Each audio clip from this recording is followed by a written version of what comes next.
Okay, it's 8:30, and I'll call the meeting of the County Board of Supervisors to order at this time. And for the invocation this morning will be Randy Simonson. Please rise for the invocation, please, as able. He's not here, so we'll just have a moment of silence in lieu of him.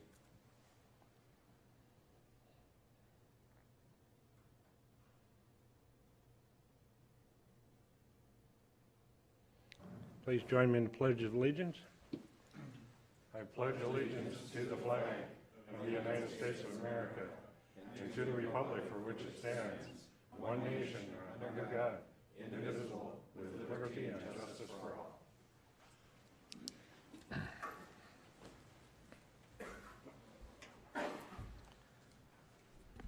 Okay, our roll call is complete with two missing at this time. And we'll move on to public comment.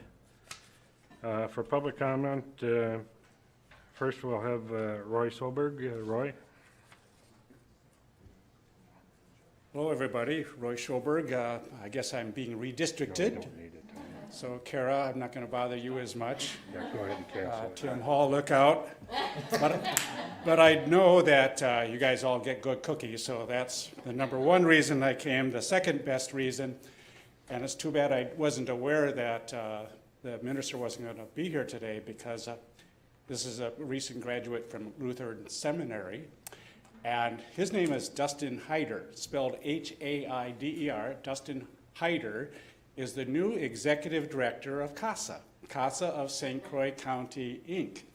And we're still waiting for the IRS to give us the nod on the on being a charitable organization, but the state of Wisconsin has accepted us and have issued us charitable organization status. So that's all good, but this fellow next to me from Idaho and then to Nebraska and then back up here, he's soon going to be living in Hastings, and I'll let you say everything else after that. Dustin.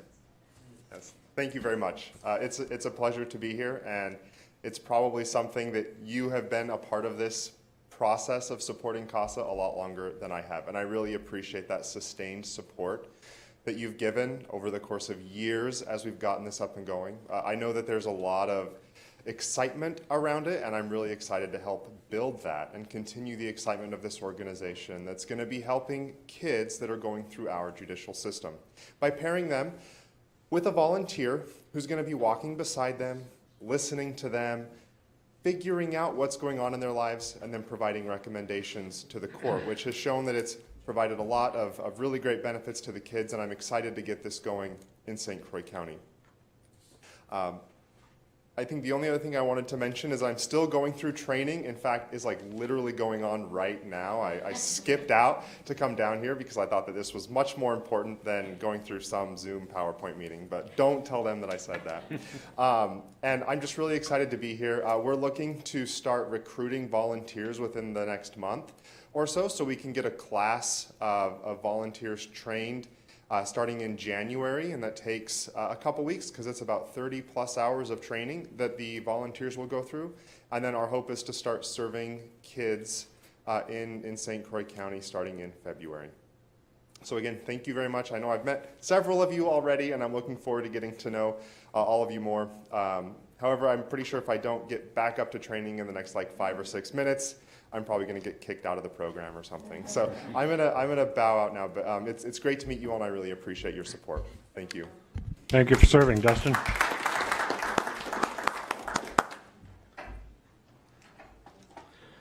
Okay, we'll proceed on to the consent agenda. Do we have a motion to bring that forward?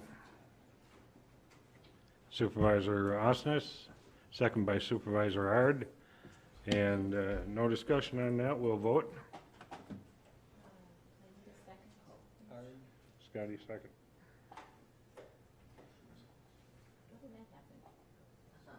Scott Conner.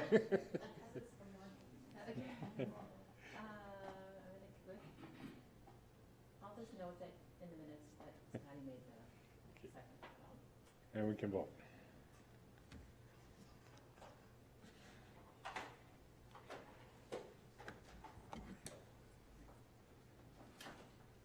It carries. Thank you.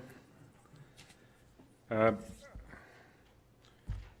guess I am in error by not asking if there was anyone else for public comments, so I guess I'll step back a step here. And is there anybody else who wished to make public comment at this time? Seeing none, we will continue. Thank you. Consent agenda is completed. Presentation or recognitions, nothing for us today, Ken? Okay, County Administrator's report. Mr. Witt. Yeah, the financial report for September is in your packet. I'd be happy to answer any questions on it. Probably the only highlight of the report, everything's on track other than sales tax, which is exceeding expectations again this year due to the strong economy locally here. But if you had any questions, I'd be happy to entertain them.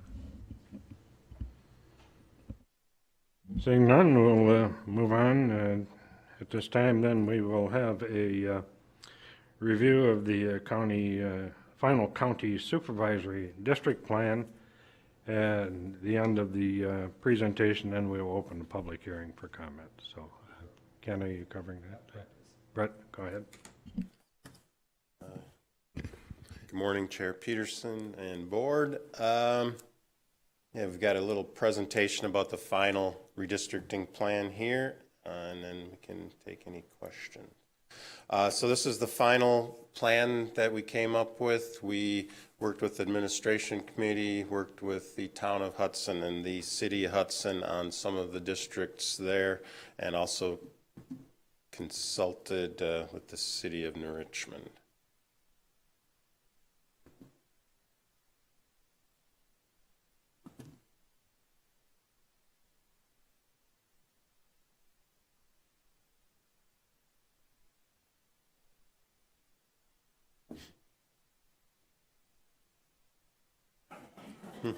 What's that? Keep talking? Okay. So we worked through the tentative plan there in, well, it's on that screen. There we go. So we worked through the tentative plan on October 5th, sent that out to all the municipalities, worked with local municipalities to adjust their wards to accommodate election districts.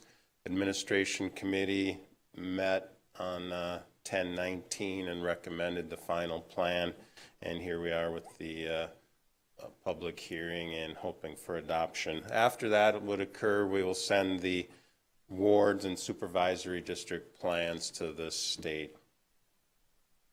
Changes between the tentative and the final plan.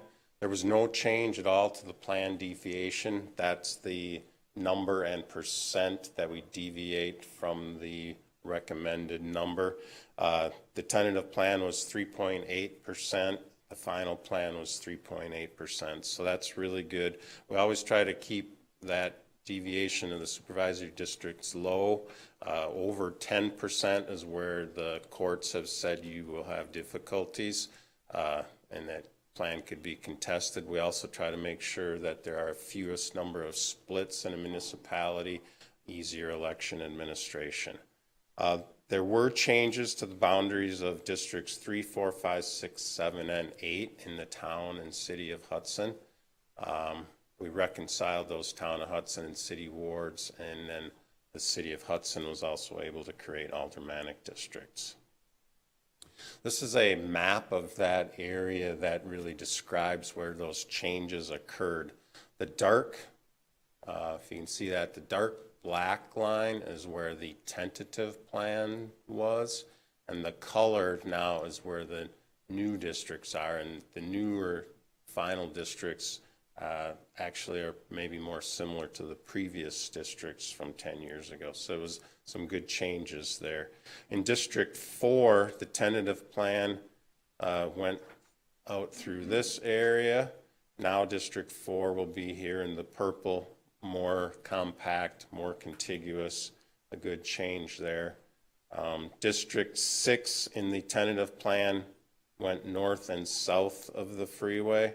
Now District 6 is north of the interstate, all within the city of Hudson. District 5 still encompasses both north and south of the city of 94. And then District 8 In the previous plan, the tentative plan, following this black line, went along Badlands or 80th Avenue north on 12 and up this way. Now it is also more compact in the blue area. And District 3, instead of coming way down here to the south, is again more compact up here. So I think we had some good changes in those districts. Here's the final plan across the entire county. Again, this was the only place that changes occurred. We had higher percentages over here in the east, which is one of the things that when we were thinking about the plan, we wanted to be a little bit higher there because the growth is going to occur in the west as it's been traditionally happening. And therefore, when the west grows, these ones will be closer in population, and we'll try to maintain a relative population distribution over the next 10 years.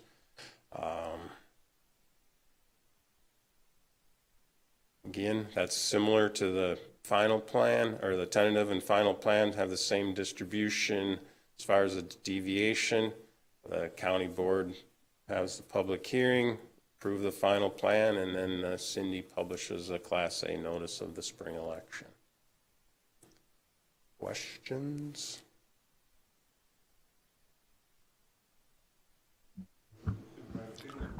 First, I want to thank Brett for being very helpful. I had some questions. He was very thoughtful in getting right back to me on them, and thank you, Brett. Just two questions. Is the plan now on the website, or will it be shortly? It will be shortly. Well, it's on the agenda on the website. But once it gets adopted, yeah, we can put it out there. And secondly, when it goes up, does it go into such detail as listing addresses that have changed, or can one obtain that information otherwise? And that's my last question. It won't list addresses that have changed, no. But we'll have, each individual district will have a map, and then I believe we'll work with the clerk when people get their changed address to know what district they're in. Supervisor Hall. Yes, thank you. Mr. Chair, would the maps be detailed enough to designate to like sides of streets? Yes. Yeah. Okay, thank you. Dr. Hoff. Yeah, first round through, I'm thinking, I don't have this town of Stanton. And then as I got further down and looked at different maps, it didn't look like I had the town of Stanton. But do I or do I not? Who has the town of Stanton at this point? Because if you look at this, it's in District 17, it's in the red. But like I say, about 3 or 4 maps down in this packet, it didn't look like it. Okay, no, you have most of Stanton is in District 17. Part of Stanton is in District 11 in green. That is right here. So this part of Stanton is in District 11. So I mean, maybe I was ignorant, but I didn't know that I had Stanton before. Yep. Oh, okay. don't I have was all of- ignorant. I mean, you don't have I all only of- had 8 you don't have years all like of this. Stanton, but you have part of Stanton, the majority. Okay. Oh, okay, that is a change. I did not have Stanton. Okay. Okay, let's look at the previous one. I left that in here, I think.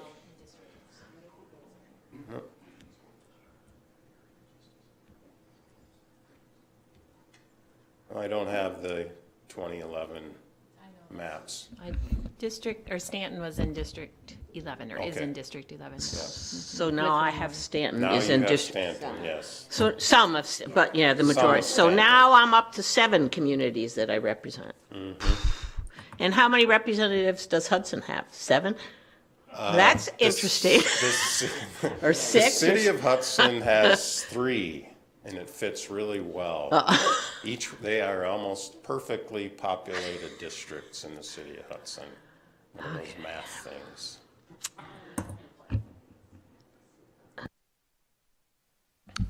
Anybody else?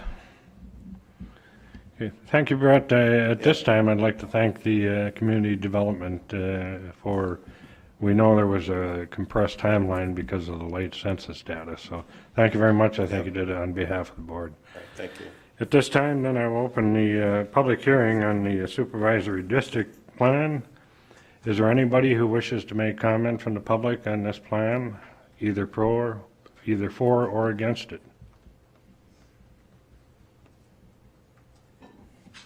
One more time, is there anybody who wishes to make comment?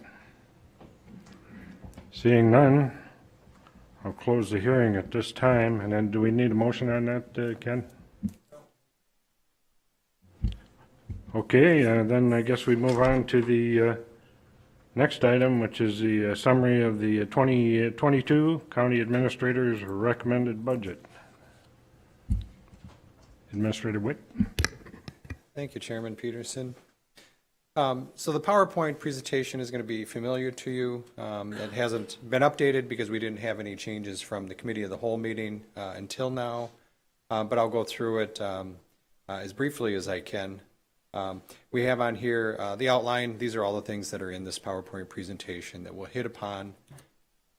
The first part is the schedule, and you know, we put this in there really as recognition of all the hard work that goes into it, all of the meetings that you've participated in, all the way back to March up until this meeting in November to get the budget done. It's almost a year-long process. I'm really looking forward to December, January, and February off from the process. But it's a long process, and the department heads that are sitting behind me and all of their support staff that put in a lot of effort. So this is in recognition of all of that effort that's gone into this process. Back in May, when you approved the budget priorities, this is you know, really one of the linchpins of the budget. It starts the planning. Our priorities were health insurance, compensation for employees, new positions, and then operating expenses.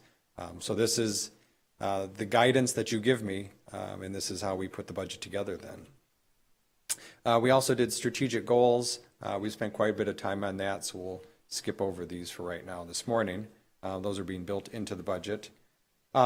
The financial condition of the county, spend just a second on this, because this is really good news. The equalized value of the county continues to go up. You can see the housing recession in there. That was the one dip we've had over the past 30 years. And then our net new construction, the inserted smaller chart there. You can see that it's gone up, but really we've been averaging anywhere between 1% and 3%. This year was a slight drop down from the high that we had the previous 2 years. But we still have a very strong net new construction number, and especially if you look at other counties in the state, I think we had the fourth or sixth highest. We're somewhere right in there out of the 72 counties. So still really strong, especially compared to our peers. The population of the county, part of the reason the equalized values continue to go up and the net new construction is going up is the population is going up. We're up over 93,000 people now in the 2020 census. So that growth rate is continuing on this trend line that we've seen really for quite a long time now. It places us as the second fastest growing county in the state once this chart gets updated with the 2020 numbers. So that's good news for us from a financial standpoint. From a service demand standpoint, though, that's more and more citizens that are expecting service, more people on the streets, more people using all of the different types of services that we provide. So there's a good and a bad side to growth. On debt for the county, so we have the second highest rated debt rating possible, which is good because of the size of the equalized value and the growth that we're experiencing. If you look at the far right column on this, this is the total amount of debt payments that we have each year going forward. If you notice that downward structure, we do that on purpose so that we can provide taxpayer relief. So as the tax rate decreases, that's a savings for the taxpayer, and that's a good thing. When we looked at the budget, there were major revenues and major expenses that sort of drove the budget. The net new construction that we talked about, down from the previous 2 years, but still strong at 2.2%, allowed us an additional $660,000 in operating levy that we could do.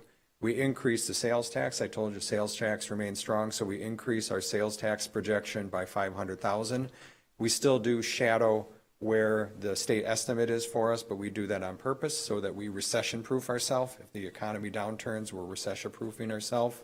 And also, that cushion is what feeds the KIP projects so that I can avoid borrowing money to pay for KIP projects. So this is the methodology that we're using that's in the best interest of the taxpayer in the long run to do it this way. Charges for services were $290,000. We did put $1.6 million of ARPA money. This is one-time money going into the budget. Some of the programs are one-time, some of them are longer term, which we'll have to address. Fund balance applied, it's up by 2.5 million, but that's all cash that we're applying in the KIP. So the KIP expenses are up more next year than they were the previous year, but that's all cash being put in to cover that, and not debt, which is good for the taxpayer. Public charges for services and then other revenues and grants make up the rest of the revenue sources that we came in. So about 6.7 million in new revenue sources. Where did we spend that 6.7 million? Well, we spent it on the top two, which were the two budget priorities that the county board had set, health insurance and step increases. So that's about 1.2 million between the two of those. When we looked at new positions, there was about $500,000 gross for new positions that were added into the budget. Sheriff's Office personnel, we have a union contract settlement that'll be on next month's agenda. So that number I feel pretty confident about right now. So that's a $500,000 increase in personnel costs there. $100,000 for a new contract for jail meals. Highway expenses are matching new revenue sources that they're bringing in.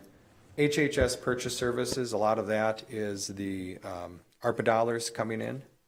So you're going to see some of those programs, but that's where those ARPA dollars are being spent. Your capital project number is matching that cash input for KIP, so that capital is just cash coming in to cover those projects.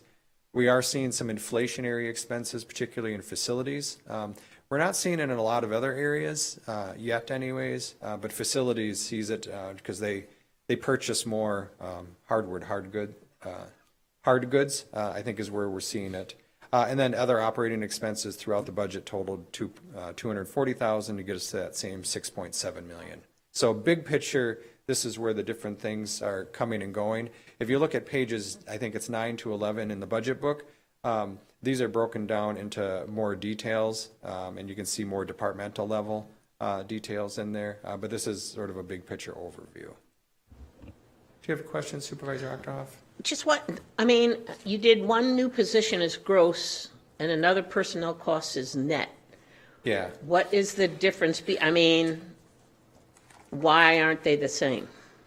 Yeah, I did, the one is gross and the other one is net. In the sheriff's office, there's cost increases for union wage increases, but they also had a decrease in positions. So this is a net cost. Those two offset each other. So I did those as net rather than showing an $800,000 in the sheriff's department, because there's a $500,000 increase in the sheriff's department budget. Now the new positions, I did those as gross because I didn't want to deduct the sheriff's offset, because I've already deducted that on the sheriff's office personnel line item. So. I think I get it. Okay. All right. So again, same information, just portrayed in a different way. So net new construction money coming in, sales tax money, ARPA money coming in, some of the major revenue sources, charges for services at the healthcare campus, HHS, park fees, an increase in health insurance, which is our internal charge to ourselves, and then KIP increase and some more cash coming in for that. That's where the revenues side of the budget is coming in. If you look at where that money is spent broken down, property taxes are a third of the budget. So that's the main thing we're really here today to approve is the levy. That levy is 1/3 of our budget. There's a lot of other revenue sources that are coming in that are covering other parts of our budget, but that 1/3 is the one that's talked about the most. Yeah. If you look at where other departments average for that, so HHS at 30% property taxes, the blue bars, so they're fairly average. Highway at 39%, of their revenues come in are from property taxes, so they're pretty close to that average. If you look at public safety on the other side of the spectrum, so they don't have a lot of other revenues. Any increases we see there are property taxes. That's what has to help pay for that. And then also with the general government, 67% of the increase the revenue source ends up being from property taxes. So where you increase the expenses has a direct impact on how we pay for it. When you look at the expenses in general government, we saw facilities, we talked about inflation there, elections, which are on a cycle, so you see that go up and down every other year. Justice Services, that new department, so that was created, so we're seeing increases there. Health insurance, the 5.6% increase we had in premiums, you're seeing that increase. KIP we've talked about, that's cash, that's physical projects that we're doing. Public safety, the increase that we have in the sheriff's office. HHS, which again, a lot of that is ARPA dollars coming in. And then you'll see that step down in debt, that $365,000 decrease. That's the plan that we put in place, is to have those continually step down. That helps offset some of the other increases we have, which reduces the total impact to the taxpayer.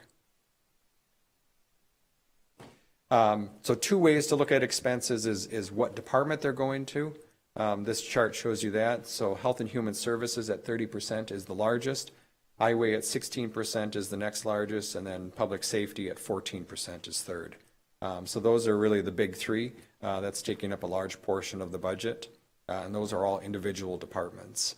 When you look at general government at 13%, there's a whole bunch of department heads that make up that general government. So you can see size and scope difference between the different departments. If you look at expenses from, well, how do we spend it? What are we spending it on? Wages and benefits make up 49% of the budget. So we're a service-driven organization. A lot of our expenses are services. So that's why you see 50% of our budget going towards that. And service and supplies, and that's contracted services, a lot of HHS stuff we're seeing there, is 40% of the budget. And then a little bit of capital, and 5% is debt. We had staffing changes throughout the year. So we had a lot of requests. We ended up with 15 requests for positions. We ended up really with a net of 3.37 new positions. Where they were, we really had to look and prioritize, and I think thank Public Protection for the extra meeting that they had to have to really go through and help me hammer out where the priorities were. But Clerk of Courts received one of the positions. Justice Services received 4 positions, but that was offset with 3 being reduced from the corrections as we transferred the Day Report Center to the Justice Support Center. We ended up adding a 0.37 in child support, really because that's 66% grant funded and had a very low cost impact. That was the last piece that got added in. And then down below, children's services, so help with child case placement, an area that we're seeing increases in. So we've added an additional social worker there. And then we did add a fiscal associate in Health and Human Services Administration. That's to help with grant reporting. We have a lot of ARPA grants, new money coming in for that. And also to better report the services and the expenses we have to the grants that we do have. The better we're able to do that, the more revenue we can realize for that. So it's an investment in maximizing our grants by adding that financial position. Positions we eliminated then, we eliminated 1 position in the facilities where we had an HVAC technician. We've switched that to a contract for a cost savings. And then the 3 correction positions, which I've talked about a couple of times. Other changes to the budget. If the county board ends up approving the union contract, we're going to be switching to 12-hour shifts. So part of our cost increase is the change from an 8-hour shift to a 12-hour shift. That actually increases the total number of average working hours in a year. So you go from 2,080, which is your normal 9-to-5 job, to a 12-hour shift on a different cycle rotation. But you end up with 2,184 regular worked hours during the year. So that increases the number of FTEs. So an FTE, you still measure at 2,080 hours. So we're getting more hours of coverage in public protection with a 12-hour shift than we did with the shorter shifts. So that's reflected in the additional cost, and part of that 500,000 net increase is because of the shift increase. I mean, there's 250,000 just because of the shift change increase. But that provides more labor for the sheriff's office then without actually adding an additional person. Other changes then were amendments during the year. We had made some restructuring. I won't go into the details of those. Those are in the packet though for you to look at if you have questions. Authorized FTEs, here's a chart showing that progression. From 2016 to 2022 here, we've gone from 560 to 633. The two big changes being nursing home. We rebuilt the nursing home where we went from, I think it was 50 beds originally up to 100 beds now, from the old facility to the new facility. So the authorized positions to cover that is part of the big increases, especially in those early years. And then the other change is Health and Human Services, CCS program is a new program that was created in this time frame that's 100% funded by the state. So we ended up adding quite a few positions over this time frame to accommodate those. When you see the leveling off now of the authorized new positions, it's not a change in philosophy. It's the same philosophy we've had. We try to take care of our employees by covering health insurance and step increases. We've had a step increase all the way back to 2016 when the McGrath grid was implemented. But the big increases in the level of staffing we've seen is because the nursing home pays for itself. They charge services that covered all the positions. There was no tax levy needed to cover those positions. And the same with the CCS program. There was no tax levy needed. It was a 100% funded program from the state. So those big increases in staffing levels were because we had other revenue sources contributing towards them. Now that we don't have other revenue sources, all the requests that were on that list, those 15 requests, they were almost exclusively all tax levy supported. So I just don't have the capacity to add 15 new positions through the tax levy and take care of our employees and cover our operating expenses. It's about prioritizing where the most important things are. And that's why you see a flattening, though, of the total authorized FTEs. When we look at employee benefits, so we had no structural plan design changes to the health insurance. We did have a 5.6% increase in the premiums. That is lower than the health insurance inflation factor, though, of the past year, which was ranging between 8 and 9%. So some of the previous structural changes that we've done, we've seen some benefits towards that, our experience rating improving because some of the programs we've put into place, helping employees and their dependents find the best care at lower cost, but still good quality providers is one of the programs that we try to gear towards people towards using generic drugs instead of name brand drugs. Different things like that, different programs that we've implemented are now starting to show the effect. So a 5.6% increase is actually good news, seeing that there was no other changes.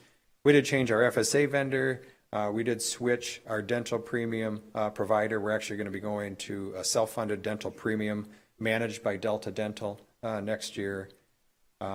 We upgraded options available for life insurance for employees. That's at their cost, so there's no cost impact for us.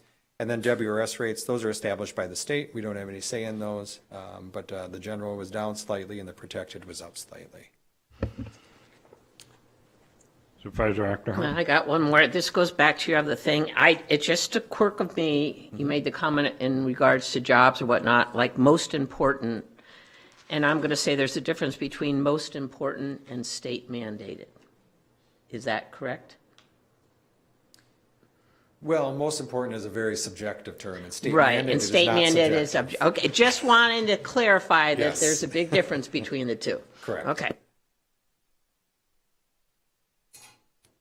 All right, so the mill rate. So the mill rate for the county with this budget is $3.11. That's a 6.2% decrease in the mill rate. It's the 9th consecutive year we've had a decrease. And we're only 9 cents higher than our record low of $3.02 back in 2007. Now, taxpayers shouldn't necessarily expect to see a 6.2% decrease in their tax bill. Okay, there's a couple of reasons why. One is we only make up about 20% of the tax bill on average, all right? So the other 80% of the tax bill is being taxed by other taxing jurisdictions. So when you look at your total tax bill, that is not all ours. I know that you write the check and you pay it here at the county, but it is not all of our tax. We only have a small portion of it. So that's the first disclaimer. Second is we distribute taxes not to individual people. We distribute our taxes to the municipalities. So we're going to send the City of Hudson portion of the tax bill based upon the total equalized value of the City of Hudson. Now, if the City of Hudson is growing faster than the rest of the county, they actually get a bigger slice of the pie. And a slice of the pie isn't a good thing. In this case, it's the taxes. But they get a bigger piece of that. They then redistribute that to their taxpayers. So if they got a bigger piece of the pie than they did the previous year, then their tax rate actually goes up. And those communities that are growing slower than the average, they get a smaller piece, and they actually see a decrease. And so you see ups and downs. What we display here with a 6.2% decrease in the mill rate is the average for the county. So another disclaimer. All right. So the impact on the average taxpayer then. So we have $30 million operating levy. The operating levy is capped by the state based upon our net new construction, and we have taken it to that level that's authorized by the state. The debt service levy, we have a decrease in the debt service levy. So we're stepping that down. And then special purpose levy, that is the library levy and bridge aids. And the bridge aid is about $35,000. The rest is all for libraries. And we go over a resolution to approve that library, and it's in the budget if you need to see the detail. So total dollar amount that we've asked for an increase is a 1.41% increase. When you look at the mill rate, though, you see the equalized value go up like this, which is a higher growth than the dollar amount that we need. So then the rate decreases. So that's the 6.2% decrease in the rate from $3.32 down to $3.11. Equalized value is up 8.11%. So the average taxpayer then really should see a decrease, but as I said before, it really depends on which community you live in. And if you're on the fast-growing western side, if you're on the slower-growing eastern side is going to make that difference.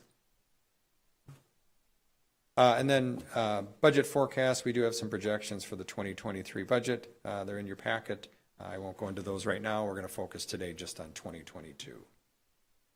Oh.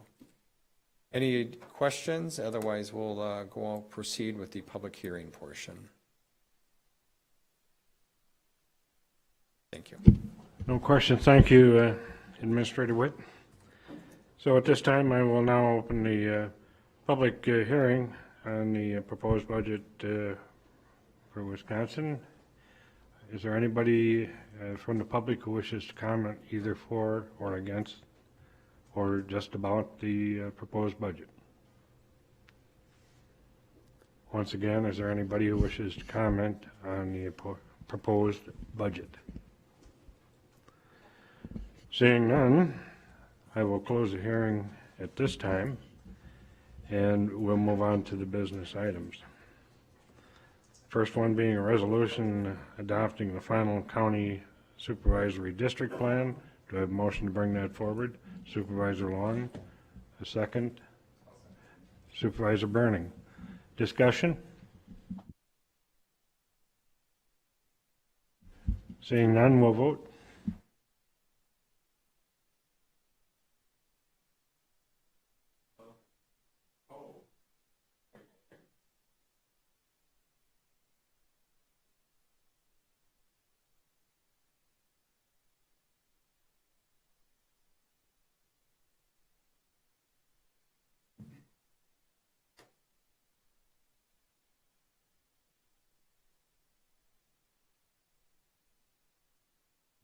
Carries unanimously. Welcome to all our new supervisors. The next item then will be a resolution adopting the 2022 budget and establishing tax levy. Do I have a motion to bring that forward? Supervisor Long, second by Supervisor Hall. Discussion. Supervisor Long. Three quick things, if I may. First of all, I want to commend and congratulate Administrator Witt and the department heads and all the staff that was involved in creating this budget. I think they did a fabulous job. They followed our direction and did exactly what we told them to do. And I know allocating limited resources is very, very difficult and challenging. So I just wanted to recognize and commend Ken and all his staff on putting this budget together. I think it's very solid. Second item, as a result, I would strongly encourage all of you to vote in favor of this budget. It's sound, it's stable, we need to approve it and move on. Third thing is you will notice that when we do get to voting, that I am going to vote no on the budget, and I wanted to explain why. And it really goes back to the priorities that we set last spring, and I still, in principle, kind of fundamentally disagree with those priorities. So my no vote is really more, in principle, more symbolic, if you will, knowing that, hoping that the rest of you will vote in favor of the budget and we can move on. So I just wanted to at least have an opportunity to explain that so you weren't all scratching your heads after the vote. So thank you. Any other comments? Put your second in, please, Supervisor Hall. Supervisor Fiedler. Mr. Chairman, I want to just ask a question of the administrator in possible preparation for offering a very modest amendment. But in the background to the question, at our last November meeting when we passed the budget for 2022, I offered an amendment that resulted in a 1% tax reduction, and it was unanimously adopted after we had discussed it. The same rationale would apply if I were to offer a similar amendment today, but for perhaps something that the administrator might add to that discussion. So what I'd like to do, and we haven't had a chance to talk about this, which I regret, but our schedules just didn't match up, but I'd like to authorize the administrator to be able to transfer up to 1.41% of the operating budget, unassigned fund balance, to the debt service portion of the budget, and reduce that by a similar amount as he transfers money. That's what we did last time. Again, 19-0 vote with his full acceptance of doing it that way. It results in no cut in the operating budget, no loss of jobs, no loss of service, no loss of our bond rating. None of those bad things occur. We have, best I can tell, a lot of money still available within the unassigned balance fund to accomplish that if the administrator felt that was the thing to do. So with that preface, I'd just like to ask the administrator, does that work again this year to authorize you, if we meet federal law and the county mandate for our unassigned balance fund limits, could we do the same thing again this year? Sure. I took a look, Supervisor Fiedler, at the proposed resolution that you'd worked with Corporation Counsel on yesterday. Don't want to cut you off, but that could work. I know some of the numbers weren't complete because we hadn't had a chance to go over it with you, so I've modified it along the lines I just described to limit, take out those numbers and leave you with the discretion. Yeah. Well, I think the dollar number, the total dollar number matches the 1.41% that you were asking for. Okay, so the legal factors involved and the fiscal implications and then the political decision. So those are the three categories. So legal implications, it doesn't have any impact on our levy limits because debt is free of levy limits. You can be pretty flexible with what you do with the debt. Now the ARPA dollars, the preliminary rules did say that you can't artificially lower your tax levy.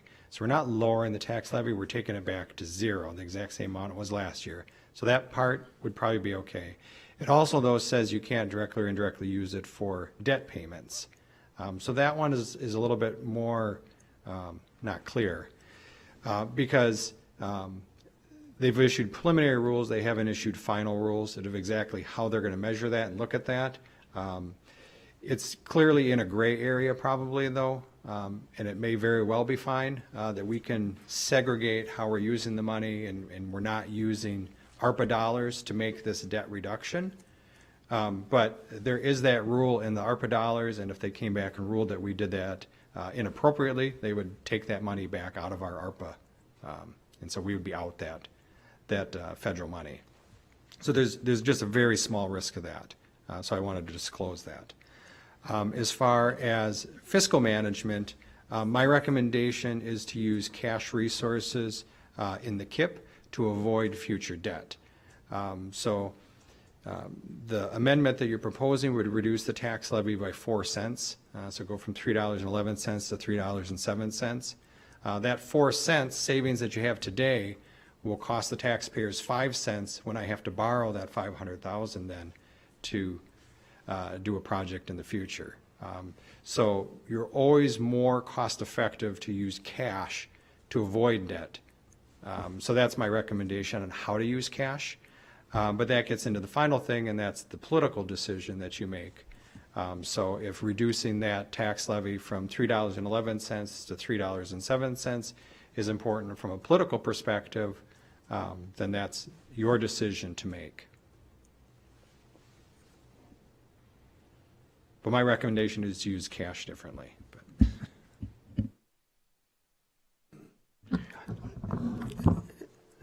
Just one last question then. So, but if we were to take the money from the unassigned balance and transfer it like we did last year, if we did it at 141, it would result in a 0% tax rate increase for 2022. Because that's what we suggested was the tax rate increase for 2022. Yep, so the tax rate is already decreasing by 6.2%. I'm sorry, the operating fund increase was 1.141%. So we would be decreasing that to 0. Yeah, so I think what you proposed was to take $522,925 out of unassigned fund balance and transfer it to the debt service fund. Correct. Doing so would reduce the total dollar amount that we're levying to match exactly the total dollar amount last year. So the total dollar amount, though, is not the tax rate. The tax rate is that dollar amount divided by the equalized value. That's right. So we had 2.2% of net new construction during the year. So there's 2.2% new taxpayers in the county. So that 1.41% is below that even. So we're not even recouping then the full amount of dollars that those new taxpayers are coming in. So everyone's paying a smaller piece of the pie to do the exact same thing. That's possible to do.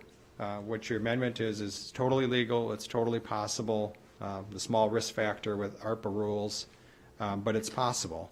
It's just using cash to reduce the tax levy artificially like this is an instant gratification, whereas saving the money to reduce or to cover a project and avoid debt issuance is a better fiscal use of the dollars in the long term. So it's just a decision of how you want to do it, but both ways are viable. Well, I just want to echo what Supervisor Long said earlier. I want to really compliment you and the others who worked up this budget, and I'll defer to your thinking on the best use of the money. Any further comments, questions? Seeing none, I guess we're ready to vote at this time.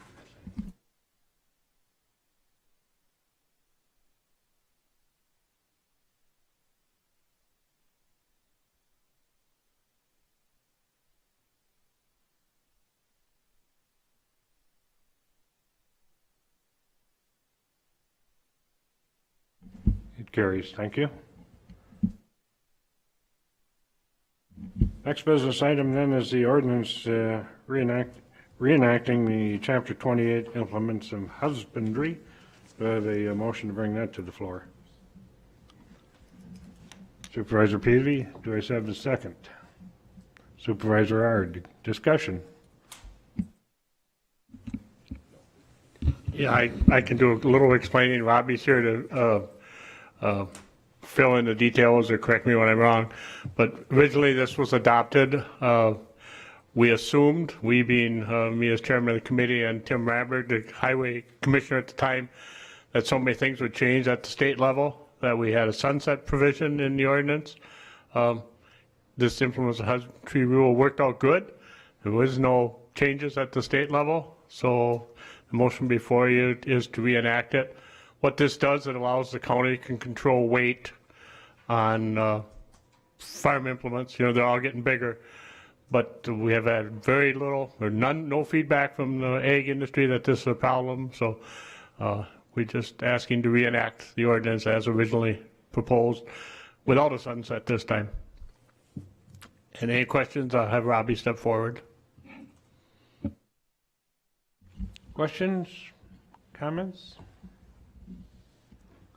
Seeing none, I guess we're ready to vote at this time.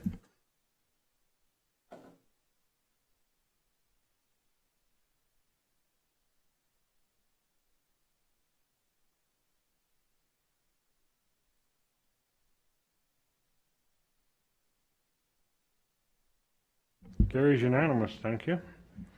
Next one is the resolution amending the purchasing policy. Do I have a motion for that?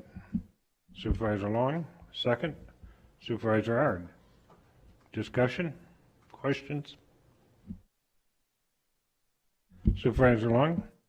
Just real quickly, this is pretty straightforward.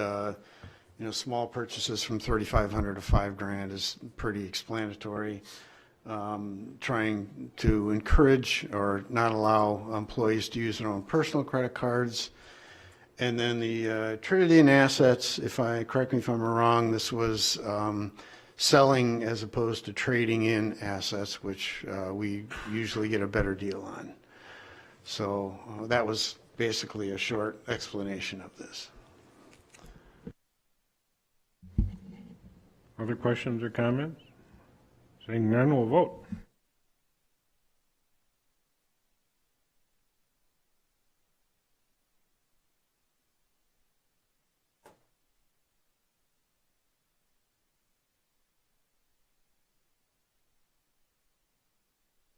Carries unanimous. Thank you.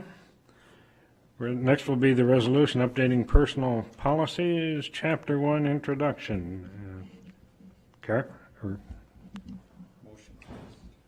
And motion, Supervisor Long.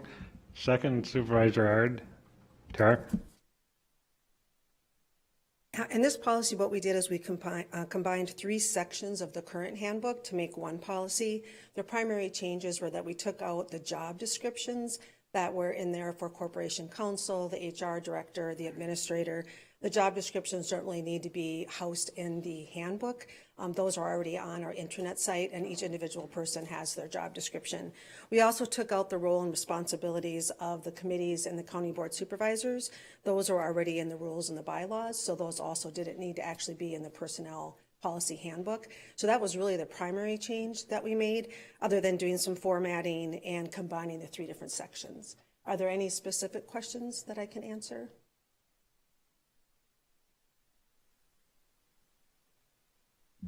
Apparently not. Thank you, Tara. Okay, I guess we're ready to vote then. Supervisor Ard, second.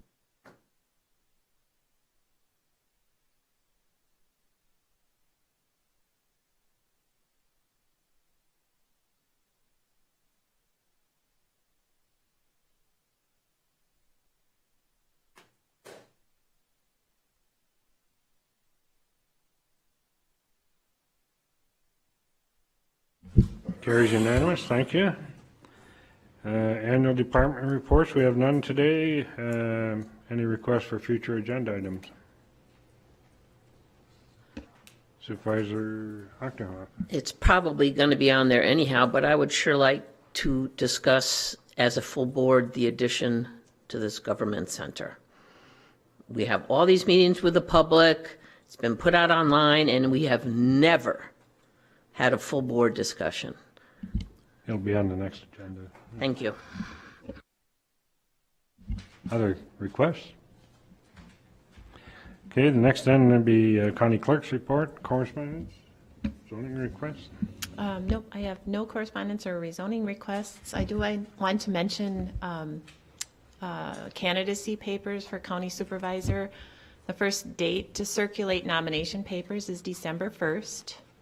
Filing deadline is January 4th at 5 p.m. I do have packets in my office for candidacy papers. I also have non-candidacy forms if you're not planning on running for county board supervisor. I'd ask that you fill out a non-candidacy form, and also have the forms available on the website, so they're fillable, so you can go that way as well. So, but if you have questions about that, just please stop in my office and talk to me. Thanks. Supervisor Fiedler. Are we in announcements at this point? Yes. Just a quick announcement. I'm on the Economic Development Corporation Board, and so is Supervisor Long in Osnes. And the EDC recently completed its strategic plan, which was following along together with the way we developed our strategic plan, and they filed it recently with the county administrator. It's available through Bill Rubin, their executive director, or through the county administrator if anybody would like to look at it. It was committee-driven by their Finance Committee, Legislative Committee, Workforce Development Committee, Communications Committee, Marketing Committees. They put a lot of work into it, and I think they should be congratulated on doing a strategic plan along with the time we did our strategic plan. That's all, Mr. Chairman. Thank you. Any other announcements? I guess I'd like to take a chance at this time to thank all the supervisors and department heads. This is a big budget and well-formed. Thank you for your work on it, everybody. Anybody else? I'll adjourn the meeting at 9:27. Thank you.